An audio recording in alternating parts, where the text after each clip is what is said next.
जिन बच्चों इस समय आप लोग महामना इंस्टीट्यूट के यूट्यूब चैनल से जुड़े हुए हैं और इस चैनल में मैं आपका स्वागत करता हूं। आज हम लोग class 12 physics Hindi medium NCERT book भाग 2 के फर्स्ट चैप्टर किरण प्रकाशिकी एवं प्रकाशक यंत्र का हम लोग आंकिक प्रश्न यानी न्यूमेरिकल इस समय कर रहे हैं और न्यूमेरिकल में हम लोग क्वेश्चन नंबर 2 को देखने जा रहे हैं। क्वेश्चन नंबर 2 दिया हुआ है 4.5 सेंटीमीटर आकार की कोई सुई। देखें, ये है सुई ए बी और इसका जो आकार दिया हुआ है ये है 4.5 सेंटीमीटर।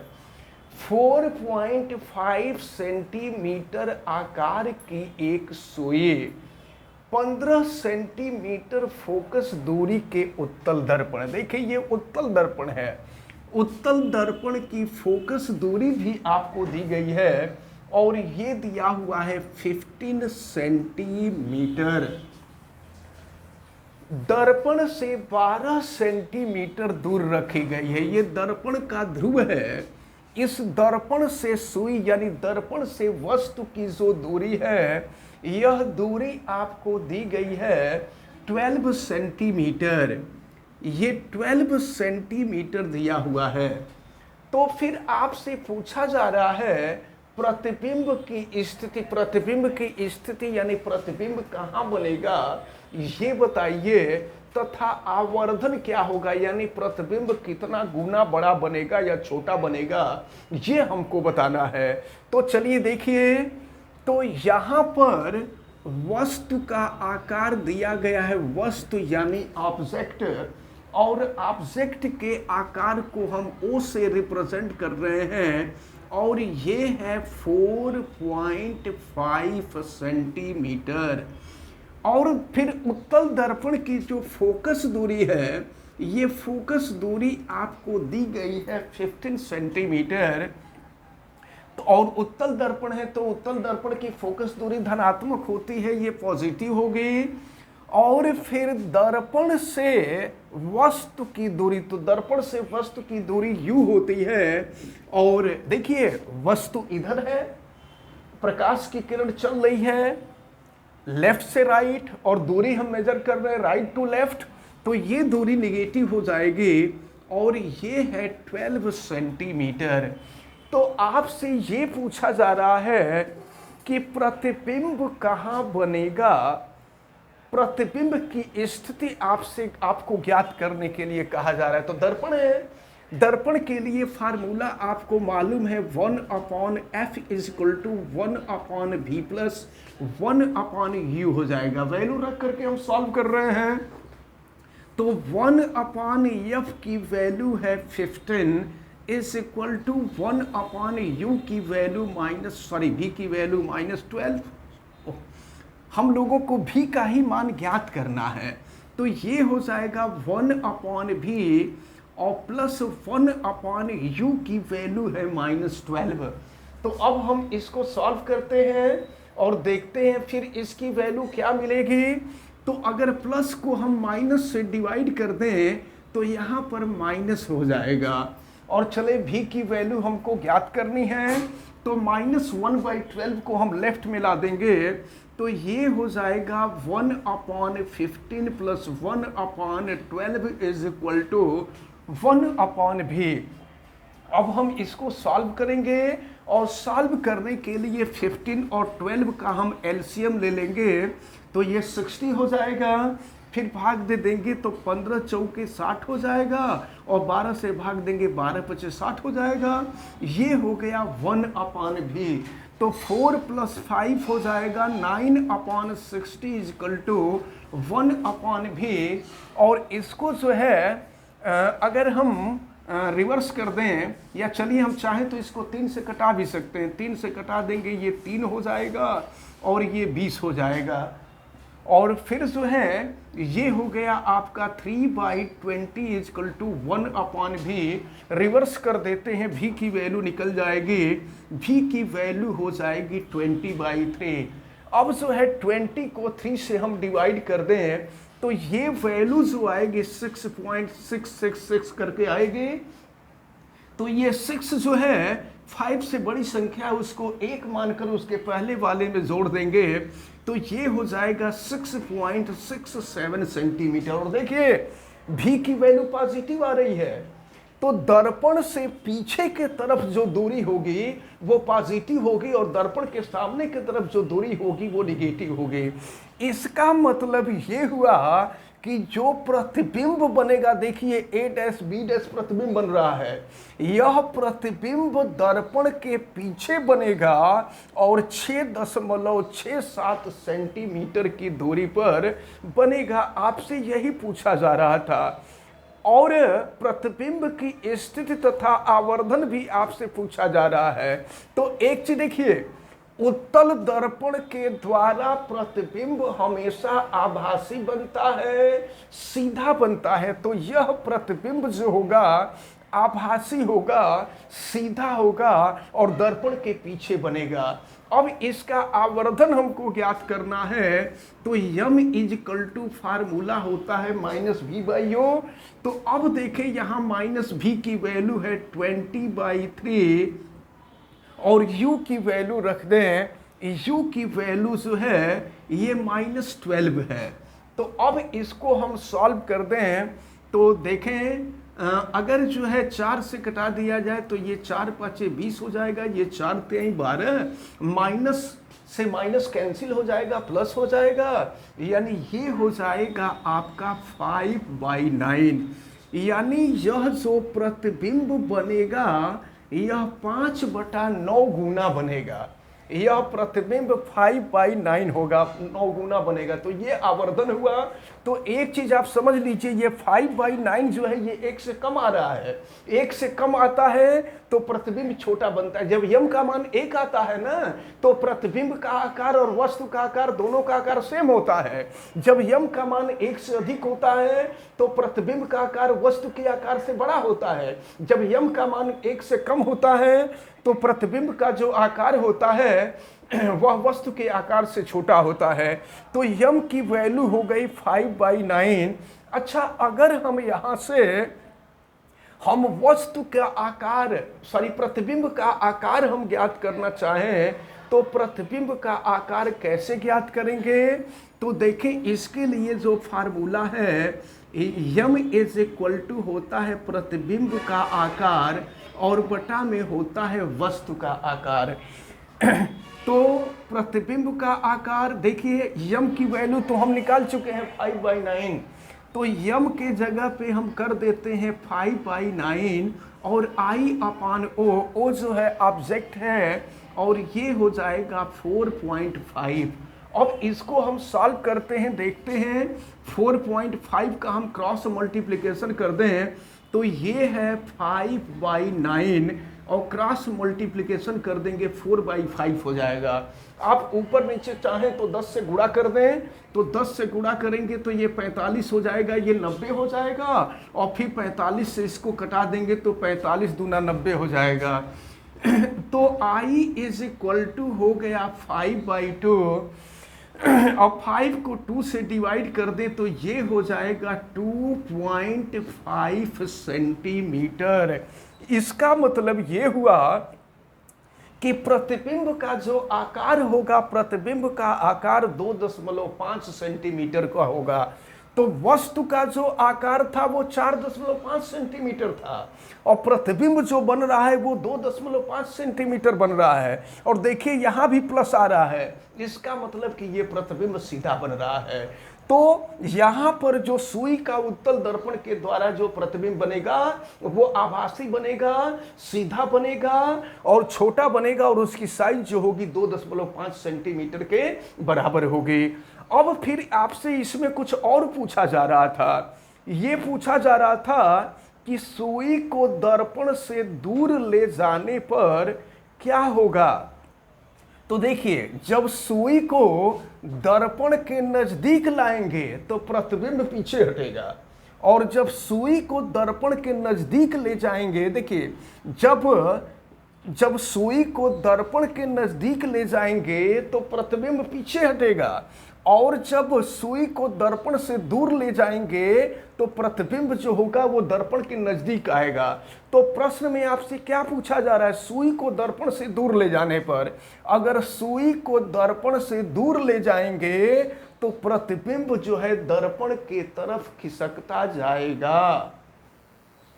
देखते हैं क्वेश्चन नंबर 3 में दिया है, कोई टैंक 12.5 सेंटीमीटर ऊंचाई तक जल से भरा है। देखें ये 12.5 सेंटीमीटर तक तो सेंटीमीटर है, इसको हम टैंक न कह करके बीकर ही कहें तो ज़्यादा उचित होगा। तो कोई बीकर 12.5 सेंटीमीटर ऊंचाई तक जल से भरा हुआ है। किसी सूक्ष्मदर्शी द्वारा बीकर की तली पर पड़ी, तो देखें बीकर की तली पर, ये बीकर की तली पर पड़ी किसी सुई की आभासी गहराई, आभासी गहराई दी गई है, हम इसको नोट कर लेते हैं।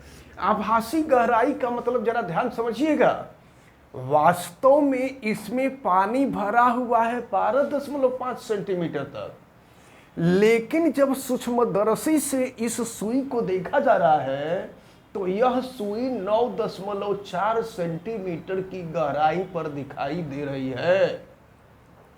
तो वास्तविक जो गहराई है, हम वास्तविक गहराई 12.5 सेंटीमीटर, यहां लिख लेंगे हम वास्तविक गहराई, और यह आपको दिया हुआ है 12.5 सेंटीमीटर।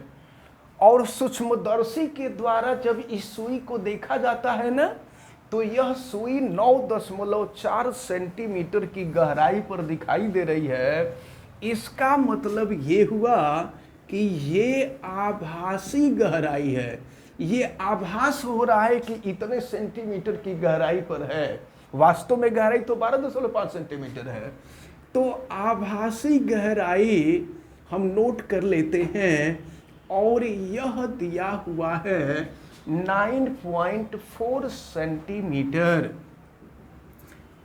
तो देखिए आपसे कहा जा रहा है जल का अपवर्तनांक क्या होगा। तो देखिए किसी भी पदार्थ का अपवर्तनांक निकालते हैं ना, तो यह अपवर्तनांक हमेशा वायु के सापेक्ष निकालते हैं, याद रखे रहिएगा।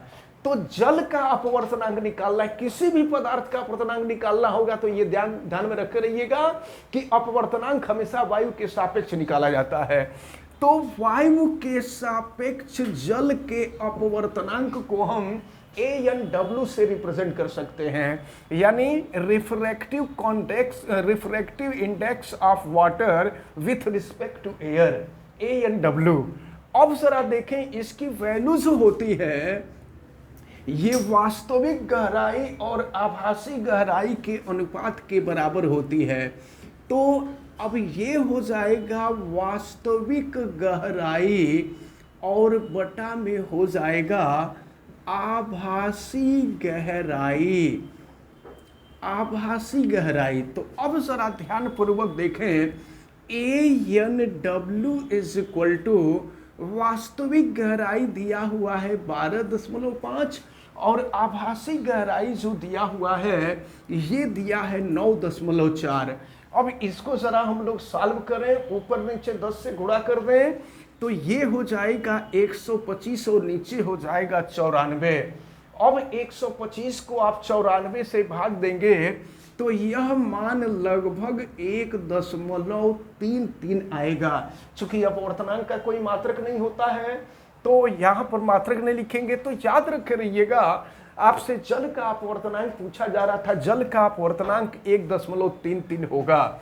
अब फिर आपसे देखें, आपसे फिर क्वेश्चन पूछा जा रहा है कि बीकर में उसी ऊंचाई तक जल के स्थान पर 1.63 अपवर्तनांक का एक अन्य द्रव प्रतिस्थापित करने पर सुई को पुनः फोकसित करने के लिए सूक्ष्मदर्शी को कितना ऊपर अथवा नीचे ले जाना होगा। जरा ध्यान समझ लीजिए प्रश्न में क्या कह रहा है।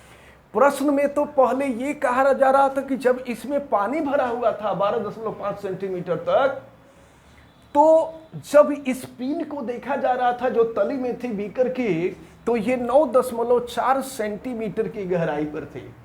अब यहां से पानी हटा दिया गया और पानी हटा करके इसके जगह पर कोई ऐसा द्रव भर दिया गया जिसका अपवर्तनांक 1.63 है, यानी द्रव का अपवर्तनांक ANL। हमने आपको बताया कि अपवर्तनांक हमेशा वायु के सापेक्ष ही नोट करते हैं, तो ये वायु के सापेक्ष द्रव का अपवर्तनांक, refractive index of liquid with respect to air, तो ये आपको दिया हुआ है 1.63। तो याद रखे रहिएगा, यहां से जल हटा दिया गया और जल हटाने के बाद यहां पर कोई ऐसा द्रव भर दिया गया जिसका अपवर्तनांक 1.63 है।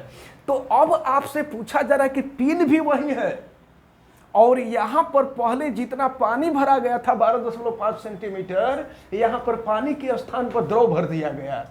तो ये पूछा जा रहा है कि बताइए तब अब पहले पिन तो 9.4 सेंटीमीटर की दूरी पर दिखाई देते थे, अब ये बताइए कि ये पिन कितनी दूरी पर दिखाई देगी, यही आपसे पूछा जा रहा है।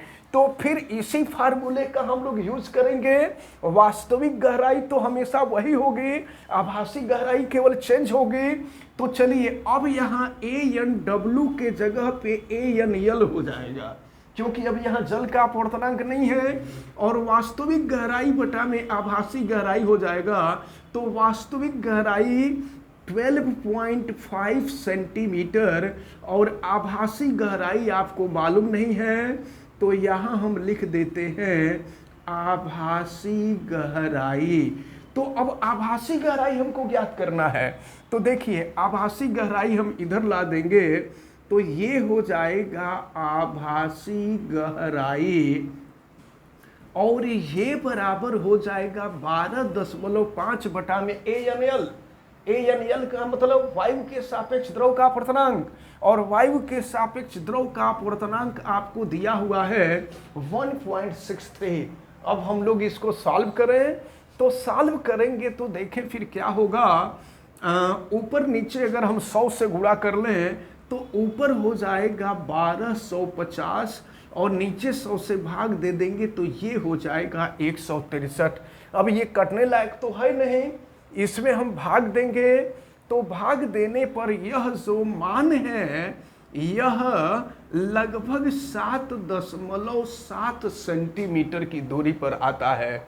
तो अब इसका क्या मतलब हुआ, पहले जब उसी सूक्ष्मदर्शी से हम इस पिन को देख रहे थे तो यह पिन 9.4 सेंटीमीटर की गहराई पर दिखाई दे रही थी जब इस बीकर में जल भरा हुआ था, लेकिन जब द्रव भर दिया गया, दूसरा द्रव भर दिया गया जिसका अपवर्तनांक 1.63 था, तो उसी सूक्ष्मदर्शी से देख रहे हैं तो यह 7.7 सेंटीमीटर की गहराई पर दिखाई दे रही है।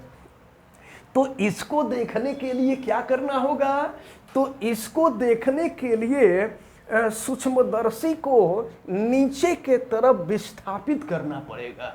कितना विस्थापित करना पड़ेगा, तो पहले यह 9.4 सेंटीमीटर की दूरी पर दिखाई दे रही थी वस्तु, अब यह वस्तु 7.7 सेंटीमीटर की दूरी पर दिखाई दे रही है।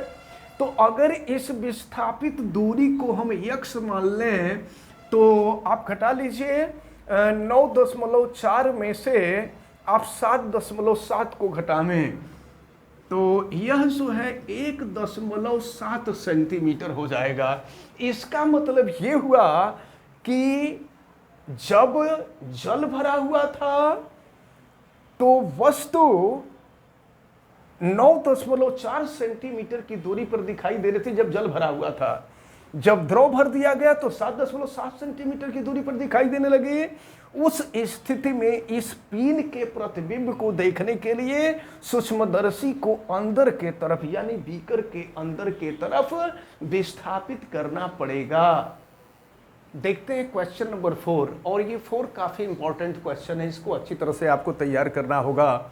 देखिए दिया हुआ है चित्र ए तथा बी में, देखिए ये ए है, बी है और ये सी है। तो चित्र ए तथा बी में किसी आपतित किरण का अपवर्तन दिखाया गया है। देखिए यहाँ प्रकाश की किरण वायु से कांच में जा रही है और ये अभिलंब है। यहाँ आपतन कोण 60 अंश है और यहाँ पर अपवर्तन कोण जो है 35 अंश है। और दूसरे वाले में देखें तो प्रकाश की किरण वायु से जल में जा रही है, यहाँ पर ये अभिलंब है तो आपतन कोण 60 डिग्री है और यहाँ पर जो अपवर्तन कोण है ये 47 डिग्री है। अब देखिए फिर क्या दिया गया है, जो वायु में क्रमशः कांच वायु, ये कांच वायु तथा वायु जल अंतरा पृष्ठ के अभिलंब से 60 अंश का कोण, ये 60 अंश का कोण बनाया गया है। उस आपतित किरण का अपवर्तन कोण क्या होगा। अब आपसे कह रहा है कि अब अगर प्रकाश की किरण जल से कांच में परिवर्तित होगी, देखिए उस आपतित किरण का अपवर्तन कोण क्या होगा। तो ये आपतित किरण है, ये अपवर्तन कोण है। अपवर्तन कोण R का मान आपसे पूछा जा रहा है कि उस आपतित किरण का अपवर्तन कोण क्या होगा जो जल में जल कांच अंतरा पृष्ठ से के अभिलंब से 45 अंश का कोण बनाती है। यानी 45 अंश का कोण बनाते हुए अगर प्रकाश की किरण जल से कांच में जाएगी तो उसके अपवर्तन कोण का मान क्या होगा। प्रश्न को जरा ध्यान समझ लीजिए। प्रश्न में यह कहा जा रहा है कि जब प्रकाश की किरण वायु से कांच में जा रही है तो आपतन कोण 60 अंश, अपवर्तन कोण 35 अंश है। जब प्रकाश की किरण वायु से जल में जा रही है तो आपतन कोण 60 अंश है और अपवर्तन कोण 47 अंश है। अगर प्रकाश की किरण जल से कांच में जाए और आपतन कोण 45 अंश हो तो अपवर्तन कोण का मान क्या होगा, यही आपसे पूछा जा रहा है। तो देखिए पहली स्थिति में प्रकाश की किरण वायु से कांच में जा रही है तो वायु के सापेक्ष कांच का अपवर्तनांक हम लोग निकाल लें। तो स्नेल के नियम का हम प्रयोग करें और स्नेल के नियम में आपको मालूम है n = sin I upon sin R होता है। तो प्रकाश की किरण वायु से कांच में जा रही थी तो वायु के सापेक्ष कांच का अपवर्तनांक और ये हो जाएगा sin I। यहाँ I की वैल्यू जो होगी वो 60 डिग्री है और sin R ये 35 डिग्री। तो सबकी वैल्यू रख लें। sin 60 की वैल्यू 0.8660 और sin 35 की वैल्यू 0.5736। अब इसको हमको सॉल्व करना होगा। अगर ऊपर नीचे हम 10,000 से गुणा कर दें तो फिर देखें ये हो जाएगा 8,660 और ये हो जाएगा 5,736। अब इसको आप सॉल्व करके कटाइएगा तो ANG इसकी वैल्यू जो होगी 1.51 के आसपास आएगी। यानी वायु के सापेक्ष कांच का अपवर्तनांक निकल गया, ANG की वैल्यू निकल गई। अब वायु के सापेक्ष जल का अपवर्तनांक हम निकालें तो वायु के सापेक्ष जल का अपवर्तनांक निकालेंगे तो ANW वायु के सापेक्ष जल का अपवर्तनांक फार्मूला वही होगा sin I का मतलब यहाँ 60 डिग्री और फिर sin R की वैल्यू होगी 47 डिग्री। अब sin 60 और sin 47 की वैल्यू हम रख देते हैं। sin 60 की वैल्यू ये 0.8660 और sin 47 की वैल्यू 0.6561। तो अब जो है यहाँ भी ऊपर नीचे हमको 10,000 से गुणा करना होगा तो ऊपर हो जाएगा 8,660 और नीचे हो जाएगा 6,561। ये कट नहीं पाएगा, सीधे आपको भाग देना पड़ेगा। तो जब आप भाग देंगे तो ये वैल्यू जो आएगी ये 1.32 के आसपास आएगी। तो जरा ध्यान से देखिए पहले फिगर से क्या मिला हमको, वायु के सापेक्ष कांच का अपवर्तनांक मिला, दूसरे फिगर से कांच के सापेक्ष जल का अपवर्तनांक मिल गया। अब हम लोग एक काम कर लें, जल के सापेक्ष कांच का अपवर्तनांक ज्ञात कर लें। तो जब जल के सापेक्ष कांच का अपवर्तनांक हम लोग ज्ञात कर लेंगे तो तब इसके बाद जो है ये अपवर्तन कोण का मान हम लोग ज्ञात करेंगे। तो चले देखें, आपको हमने बताया था कि अगर तीन माध्यम हो तो तीन माध्यमों में जो अपवर्तनांक होता है, पहले के सापेक्ष दूसरे का अपवर्तनांक गुणे दूसरे के सापेक्ष तीसरे का अपवर्तनांक गुणे तीसरे के सापेक्ष पहले का अपवर्तनांक, और ये बराबर होता है 1। तो यहां पर देखें, वायु है, जल है और कांच है। तो देखा जाए वायु, जल और कांच है, तो देखें वायु के सापेक्ष जल का अपवर्तनांक इनटू जल के सापेक्ष कांच का अपवर्तनांक इनटू कांच के सापेक्ष एयर का अपवर्तनांक, और ये जो होगा इनका गुणनफल आपका 1 के इक्वल होगा।